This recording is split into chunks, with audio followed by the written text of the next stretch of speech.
Let me ask you about Crisis in the Kremlin now. That's the other great game you guys have. And there's a rather interesting story to tell about that while you were developing it, isn't there? In the game, of course, it simulates every possible contingency. So one of the things that we were testing was what would happen if we played Gorbachev, and we put in all the rules.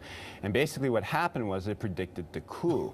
And we even got the letter that comes out of the fax machine that says, gee whiz, from the KGB, you have suddenly taken ill with the red flu. Pretty good simulation. All right, show us how you play Crisis in the Kremlin, Gilman. Well, basically you can choose from any different type of personality type, either ones that you've created or that's been pre-programmed into the computer.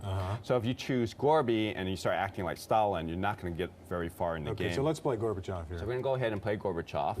And Gorbachev comes on up, and we go directly into the office. And in the office, we have this make-believe center where it has a map of the Soviet Union and all the different Eastern Bloc countries. And countries will pull away to the west, or you'll have different countries succeeding, the republic succeeding. So what can we do as Gorby?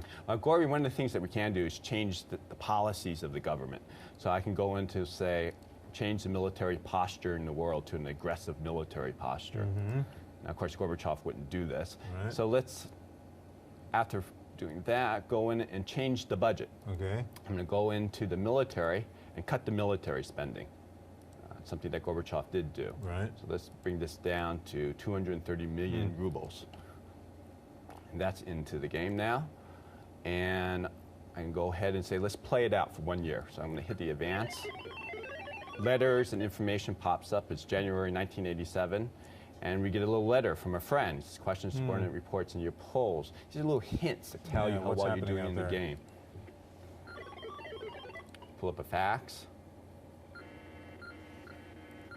KGB reports there's some food unrest. Somewhat realistic, yeah.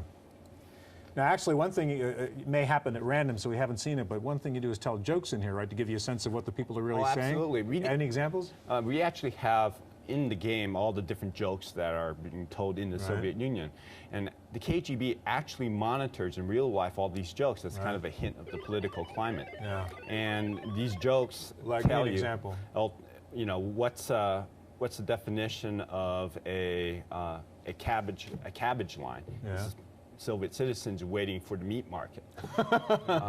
And there's all sorts. Here's some. Here's a couple of jokes. Here's a couple of jokes.